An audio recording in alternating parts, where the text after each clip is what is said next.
ada tokoh-tokoh masyarakat yang dimana rasa empatinya kepada keluarga kami tentunya ini adalah merupakan sesuatu yang sangat baik, dan kami juga agak sedikit semangat karena mendapat dorongan dari tokoh-tokoh masyarakat tersebut, diantaranya dari anggota dewan juga ada, dari LBH. ya, dari LBH juga ada. Kami ucapkan terima kasih. Pokoknya semua yang terkait dengan masalah ini kami ucapkan terima kasih atas empatinya.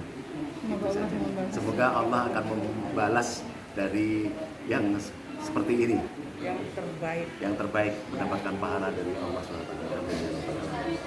Siapapun mungkin Mas, mudah-mudahan sehat, saya doakan. Amin. Tapi kalau ada yang membutuhkan oksigen susah, silahkan Mas datang ke rumah saya Mas. Ada 3 kalau belum dipakai semua ya, karena memang itu saya ingin niat, karena gara-gara isi oksigen itu jadi bermasalah penyebab ini Mas. Kami nggak ada niat mau ngerampas, mau ini nggak ada Mas. Bukan jiwa, saya mungkin kan saya nggak tahu persis ya, tapi insya Allah saya tahu anak-anak saya tidak seperti itu. Saya ibunya Mas, saya nyuruh sampai kemarin saya ngomong, ya sudah kamu kalau nggak saya aja yang di ini, dan jangan kamu karena mama yang nyuruh saya gitu Mas. Saya cerita ini tidak bohong, air mata saya tidak buat Mas. Saya masih berduka suami saya ini. Itu Mas. Ya udah Mbak, terima kasih. Ustaz aja yang ngomong, silahkan. Kami sudah datang ke orang tua Randy bahwa kami ingin memohon kepada orang tua Randy membuka pintu maaf kepada keponakan kami pada saat itu. Namun beliau memaafkan, tapi proses hukum berjalan ya, tapi apa kita terimalah. Pada saat itu saya bicara kepada orang tuanya, saya tidak mengatakan sana yang benar atau sini yang salah atau sebaliknya. Pada prinsipnya kita ingin islah. Namun yang kita dapat seperti itu ya udah, dari situ kami juga kita perkenalkan istrinya awal di situ sampai menangis.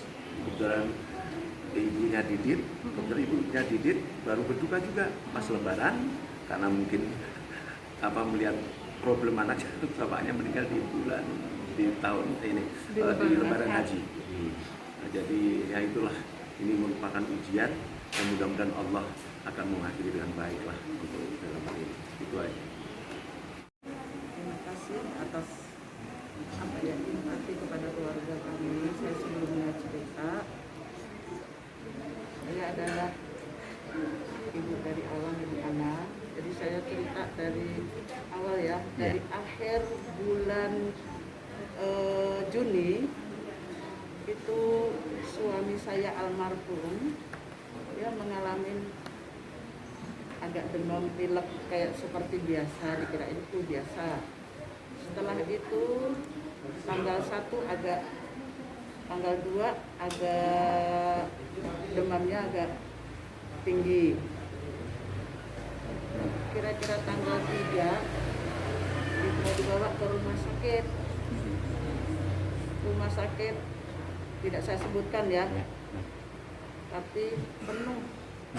Sedangkan suami saya membutuhkan oksigen. Saya di rumah ada oksigen 3 ya, kecil-kecil, yang 1 besar, karena 2 hari sudah dipakai, malam itu habis sama sekali.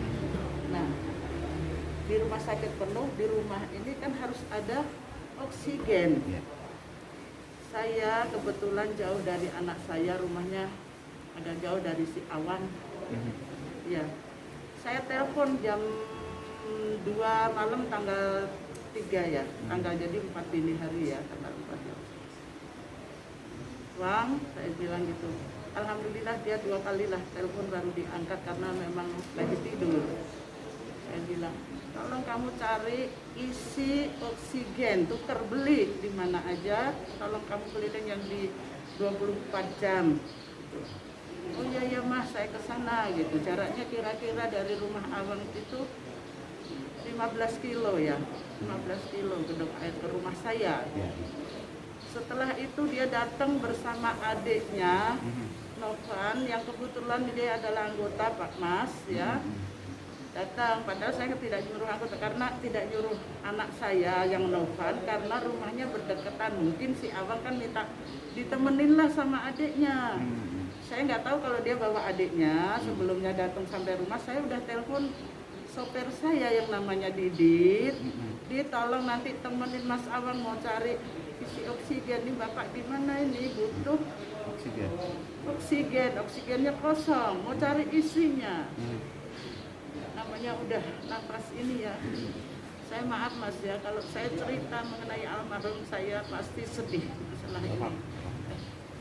Terus setelah itu datanglah si Awang sama Novan Didit berbarungan. Saya itu bawa itu tabung itu, cari isinya, tabung yang kecil Mas. Berangkatlah dia bertiga sekitar jam, jadi ini hari setengah 3, jam 3 ya Mas ya, jamnya yang tepatnya saya nggak